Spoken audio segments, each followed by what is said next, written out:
The city of Columbia was originally built as by the United States government in the 1890s as a sort of a floating World's Fair, something that could float from one corner of the earth to the other and demonstrate to the rest of the world the success of the American experiment. Think of the Statue of Liberty, but it can move around the world.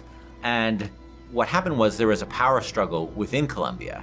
And this fellow who you'll sort of start to get a sense of in this demo, named Comstock, came into power in the city. And he had a bit of a different view. He had a more, extreme view of what the mission of America and the world is. And there were some people in the city who didn't like that.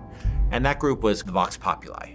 And it started as a sort of a resistance, almost like a student movement against, the founders, the founders group that Comstock led, as, working to help, to unionize workers, to protect the rights of minorities, things like that within the city. But as the conflict between the founders and the Vox Populi got more extreme, each side started sort of ramping up their actions.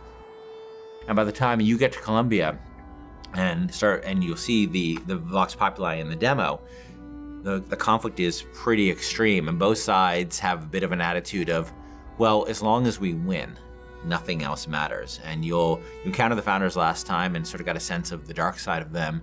And this time you'll encounter Daisy Fitzroy, who's the leader of the Vox Populi. You'll hear her speaking, you'll see her people at work, and what they're doing is they're essentially cleansing a portion of the city, moving the founders out of a portion of the city, a rich part of the city, and coming in themselves, and it's not a pretty picture to behold. Sons of bitches! Monocle? What am I gonna do with that? Best if we don't draw attention to ourselves. Hey! It's just a postman. He didn't hurt anybody. It's the witch! It's the witch!